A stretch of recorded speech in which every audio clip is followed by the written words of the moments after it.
relived it last weekend, and who wouldn't want to be heading stateside to soak up some of that atmosphere after the wildcard weekend that we had? Please do register your interest. Lots of people onto us, and we do really appreciate the support. Can't wait for the schedule to come out and get those trips into the calendar because, really whetted the appetite over the weekend, gentlemen. And welcome to the Irish NFL Show's wildcard weekend recap in association with Quinbet. That was some weekend of football. Began early on Sunday evening as the Panthers put it up to the Rams and ended in the early hours this morning with Patriots Chargers. We will get to all those games with the exception of Steelers Texans. Of course, at time we are recording, it's still 4 hours away at Acrisure, which you saw in the clip there at the start of the show. You can check out our instant reaction and, of course, check out the AV Club with Shane, Ciaran and Ben on Wednesday as we break down that game and many other talking points besides.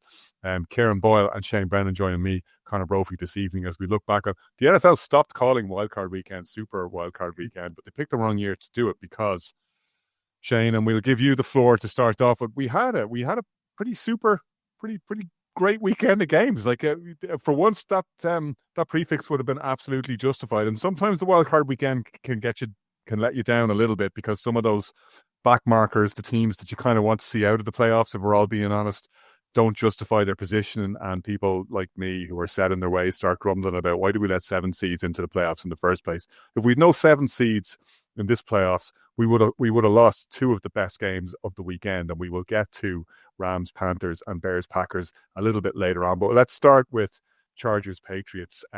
You called it out when we were live from the Greco Media Studios a couple of weeks ago, saying that Patriots are going to be one and done unless they get the Chargers. That's the one scenario in which I can see the Chargers winning. I'll be honest, when I was picking the games for our playoff brackets, I picked the Patriots solely on how confident you were that they'd beat the Chargers. And sure enough, as advertised, didn't really take them much trouble to do so. I mean, they didn't pile it on. They didn't destroy the Chargers, but they were never really in it, were they? Like, the Patriots just had their number.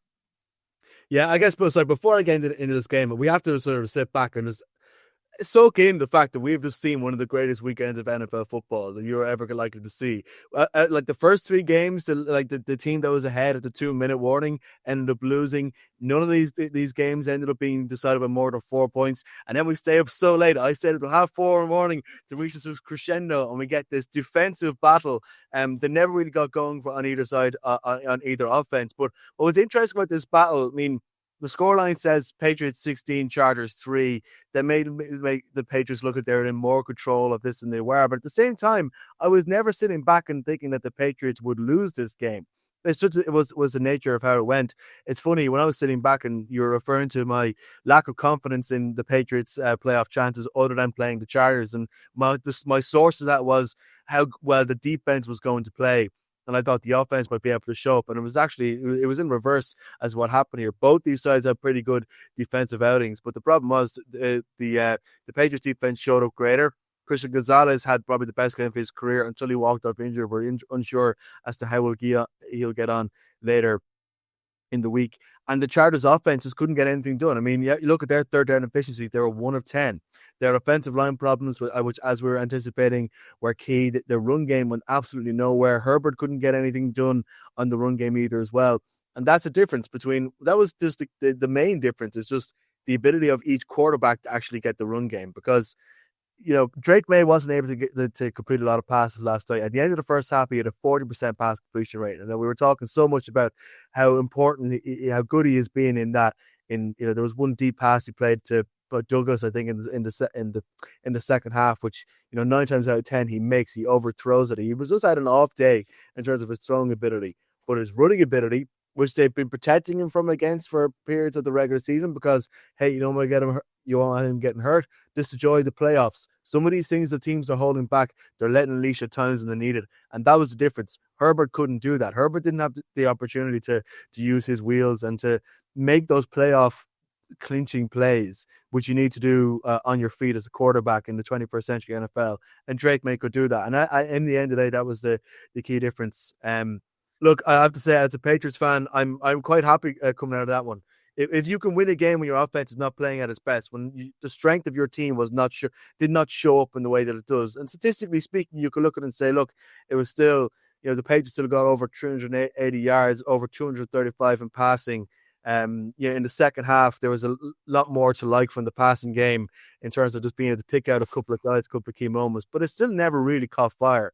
But you never looked at this game and thought, I think the Chargers have a chance to win this year. And that's credit to the Patriots defense. They shut things down and kept things quiet all the way through. So, look, it'd be interesting to go. There's one quick thing I want to touch on before we move on, though, right? The way the referees call this game, I think, will change how we look towards the next game, because there was a lot of face masks penalties that the Patriots just weren't called for. It'll be interesting to know whether that will end up working against their favor next week. I'm going to put an early shout out now to the Patriots getting called for 2 or 3 face mask penalties next week against the Steelers or the Texans, whoever wins tonight. But sure, Mike Vrabel will be on to the next dirty trick by that stage. Like he's always ahead of the chains on that stuff. Like, it wouldn't be Mike Vrabel and it wouldn't be the Patriots if they weren't looking for the edge. Well, that's the thing. I mean, if the referees aren't going to call it, that's kind of the way the game is played. Such is the Patriot way. Yeah, look, I mean, I'll shout out to the defense, to the scheme. A lot of really solid individual performances here. Not the most entertaining game in the world. I was going to send a text in the group chat this morning saying, lads, don't bother watching the 40-minute review. Just watch the 12-minute YouTube highlights, because it was kind of boring for most of the first 3 quarters. But the Patriots go marching on, and I'm looking forward to the divisional round. I do occasionally, Ciaran, like me, a defensive battle in the playoffs. Like, it can't all be about high-flying offense. Sometimes you like to see a team digging in its heels and doing the old Gandalf, you shall not pass. That was the Patriots last night. They got in Herbert's face. You know, their best defenders lived up to their reputations. And we see this in the playoffs every year. You know, you see something that you learn something about these teams, and they learn something about themselves when there isn't going to be a tomorrow unless they fight to get there and they take the shackles off. They can step up, like, and sometimes we see teams get whacked when they do that as well, because the other team that they're playing against can expose their weaknesses. But I saw something that I liked in the Patriots last night. I saw that this is a team that can actually make a run here, because they're not going to beat themselves. Well, I had the Patriots going on a deep run, and you're right. It definitely wasn't an offensive kind of slugfest. I mean, there's a crazy stat from the Chargers from the 1 minute 11 mark of the second quarter until the 5:39 mark of the fourth quarter. Chargers did not record a single passing yard, and that's the whole game kind of in a nutshell. It was not a lot of action, but I want to kind of touch on the, you mentioned earlier the Patriots defense. I want to touch on the free agents they brought in. I think they've made a huge difference. I mean, we saw Vrabel get his lip busted up by one of them. Big Milton Williams coming in from the Eagles. And when you talk about how much, by the way, did that little moment tell us everything that we needed to know about the Patriots for this season? Like, I look back to that all the time and I think, well, we knew who they were. Yeah, and they love Vrabel. You can see that. I mean, Vrabel, not just being an old Pat, but you can see he looks like a dude. He looks like a dude's dude. He looks like a guy you drink, a case of beer with and watch some football, watch some old videos on YouTube and just hang out. And that's what endears him to the rest of this crew, And you talk about people like Spillane, Clavon Chasen. They're the difference for this Patriots team. I mean, rock solid on defense, and like I said, I've got them, going on a nice little run. I do want to say the O-line struggled a little bit. I know we didn't really touch on the sacks, but I mean, May got sacked 5 times, Herbert got 6, but a little concerned about Will Campbell. I know he's not fully. Who is healthy at this stage of the season, but he had a rough outing last night. He was pushed around a little bit, and that led to May kind of scrambling a little bit. So I'm going to be watching him over the course of whoever wins the game tonight. But I'd be a little concerned for the Pats in that regard. But everything else, he's been having a rough season though, and I know it's a steep learning curve in that position. Yeah. And the defensive ends are ruthless in this league, and he's got some great pass rushers coming at him in the AFC. If you're targeted as the weak link of the offensive line, it never rains, but it pours. Yeah, and he's got to put on a little bit of meat too. A couple more pizzas his direction might help for the Patriots. But just the rest of the team. I mean, Stevenson was great. I mean, just bursting out runs left, right, and center. I mean, he was to all intents and purposes, the offense. I know Boutte had 66 yards, and May had 66 on the ground too, but I don't think there was any real doubt that the Patriots were going to eke it out, even though it went down to the late Henry touchdown. But I mean, the Chargers, yet again, Herbert, I don't want to say he flatters to deceive, because you got to root for him. He's been balling. He's injured. There's not a lot of weapons around him. Nobody really showed up. I mean, he was the leading rusher last night. Vidal had, I think, 34 yards or 31 on the ground. Hampton was a non-factor. Gadsden, the rookie, I mean, it's a lot to ask for him in a playoff game, but nobody really showed up. I mean, they had a couple. McConkey at 32 yards. There just wasn't enough consistency on offense for anybody to help Herbert. And he was, again, 3 yards in a cloud of dust, just trying to make things happen. And it just wasn't happening against that Patriots defense. They're just suited up and booted up, and they weren't letting Herbert do anything to them last night. Well, let's move on to Rams-Eagles, Shane. This is a game that, where the Niners-Eagles. What am I talking about?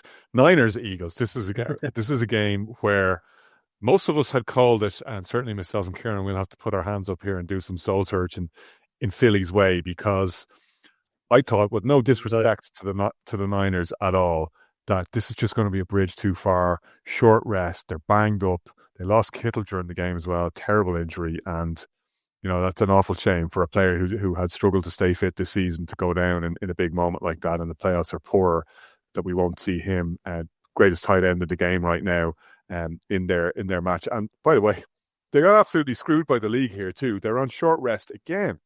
They play Saturday next week.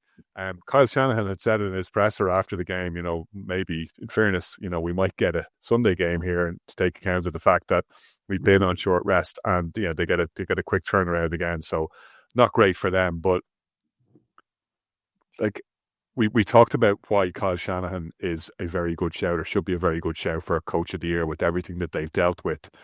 I watched in detail just a couple of short weeks ago the Bears play the Niners and go up and down the field on this Niners defense. Niners couldn't stop anything that the Bears were doing, and the same applied in the other direction, by the way. They're down to their 5th, 6th, and 7th linebackers. You're looking up the depth chart going, who is Garrett Wallow? And they haven't had a pass rush for most of the season. They have, Bosa out. They have Fred Warner out, of course, gone for the season. They're losing people left, right, and center. It's walking wounded out there. And they find the pressure when they need it, and they discombobulate the Eagles, and they knock them off track. Eagles fans doing as Eagles fans do, booing their own team, who by that stage were only a point down when the Boo Birds started raining down.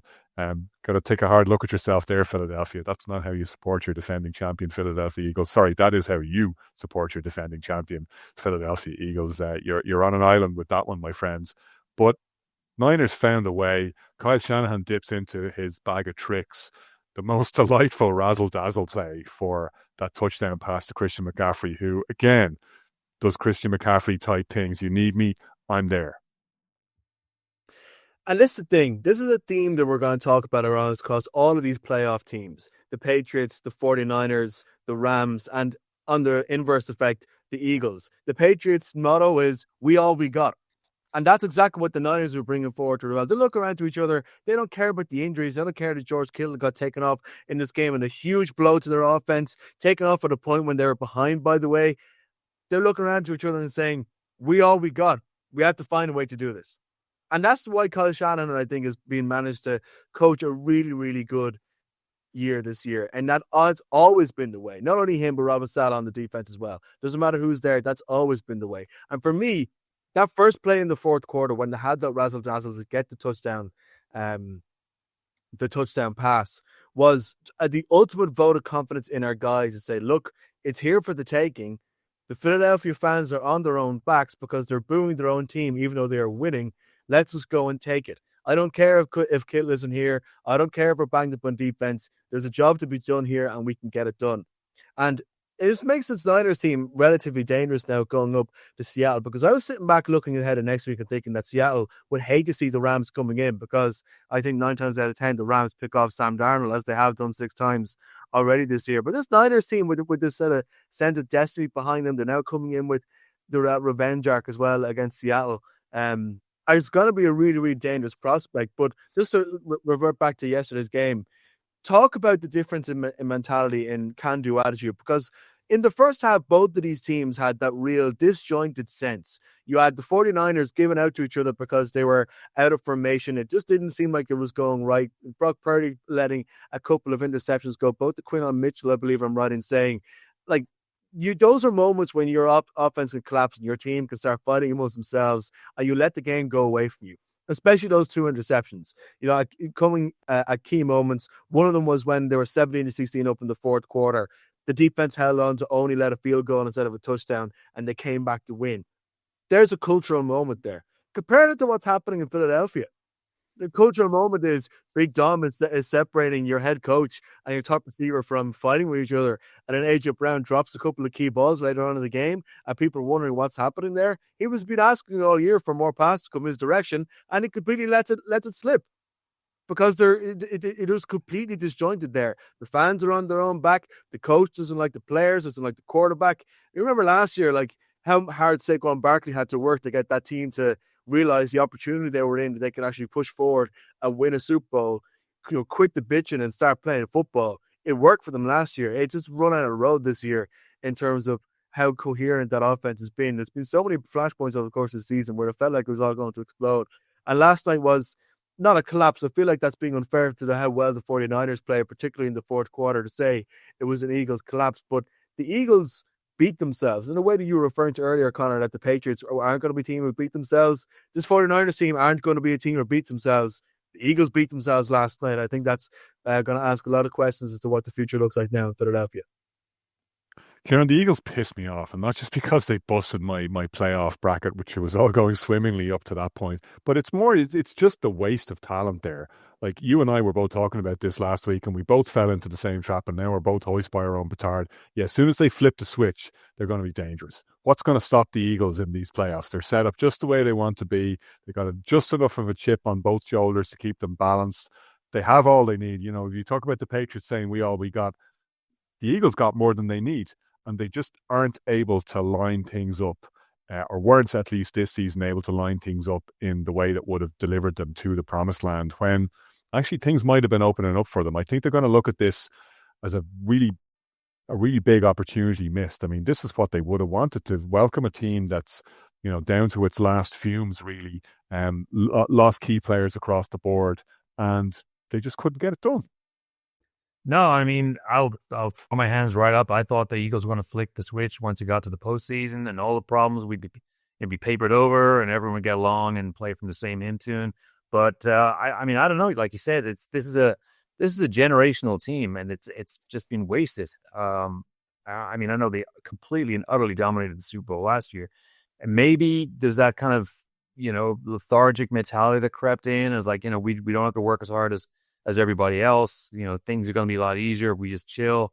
And obviously that's not the way in sports or in life in general. So, I mean, I got to think too that Howie's going to be pulling some strings and getting rid of a couple of people and looking around at that roster and be like, there's dead weight here, there's dead weight there. But the thing is, I mean, nobody really, I mean, I certainly didn't see it after the Seattle game. I thought the Niners were a good story, and they were gamers, and they would, put it up to the Eagles to an extent. But I think everyone thought that once the lights got a little bit brighter, that's when Brown would step up, and that's when Hurts would really, Hurts had barely any action on the ground yesterday. I mean, he only 262 totally through the air. He had a couple of touchdowns, but he didn't light the fire that this team needed. And I know Saquon had a lot on the ground, but I mean, look, we all saw the clips of Sirianni arguing with Brown. I mean, I guess the problems are way deeper than anybody thought. I mean, there's only so much you can paper over, but I'm stunned that the Eagles lost. I really am. I thought they were primed. I mean, this is a generational team. I was talking last week about Quinyon Mitchell. I know Purdy threw the pick to him, but this guy hasn't given up a touchdown the entire year. And why? I just got back from the Jags game, and the first play I saw was Quinyon Mitchell picking off Purdy. I was like, why? He hasn't given up a touchdown all year. Why would you throw to him? Yeah. But he's just a level of he's just a talent that, right? That's one absolute megastar on this team that is, I don't want to say it's wasted, because I'm sure there's there's going to be a problem. Every player we called out, though, Blankenship got embarrassed on one of the other touchdowns, just completely exposed, just let a guy blow by him. It's really maddening to watch, because to Shane's point, and I think it's a really good point, there are other teams in these playoffs who have nowhere near the talent that the Eagles have at their disposal. The Patriots, the Bears, who were still there, the Panthers, who went out, but who dug in and gave it everything they had, with a much less talented roster than the one they were up against, and a hell of a lot less talented a roster than the one we just go out without firing a shot last night. I mean, they were handled by the Niners. Yeah, and it's got to come down to hunger too. You got to think that that's part of it. I mean, they're fat off the win last year. I know there's issues with Patullo and the play calling, and obviously the players don't really respect or get along with Sirianni. But I mean, a lot of teams, and I mean, look in the past. I mean, nobody really liked Parcells, or I'm sure people didn't like Belichick, but it doesn't seem like these players can just get around that and kind of rally together. It just seems like there's a malaise around the team. You just have it's just. I gotta say, I thought they were just going to get past all the nonsense from the regular season, just turn it on. I'm very, very surprised that they got knocked out, but huge credit to the Niners. Just fought the whole way. I mean, obviously, when you got somebody like McCaffrey, you can run and catch. That's a huge factor too. And an a very highly rated high school quarterback in Juwan Jennings, who made that nice throw as well. I mean, when you got pieces like that, but I mean, the story for me is, and the story today and in sports news is about what's going on in Philadelphia and how that collapsed to such an extent. I mean, you got to think AJ Brown's out the door, and who else is going to follow him? Because Howie's going to look at this roster and go, you know what? I thought it was good this year. We're going to tear it all down, and we're going to get a couple of pieces in and then switch things up a little bit. And who knows what that means for Hurts? I mean, maybe they'll start making a move there, but a great kind of offseason in store, and I'm sure the Eagles will give us. Oh, AJ Brown to New England. That's the play. Mike Vrabel's favorite receiver busted up the GM head coach relationship when he was in at the Titans. Things never recovered from Vrabel's perspective from that point on. Yeah, that writes itself. Difficult receiver goes to New England, has a career season. Where have we seen that one before? Right. We'll take a quick break before we get to Bills Jags.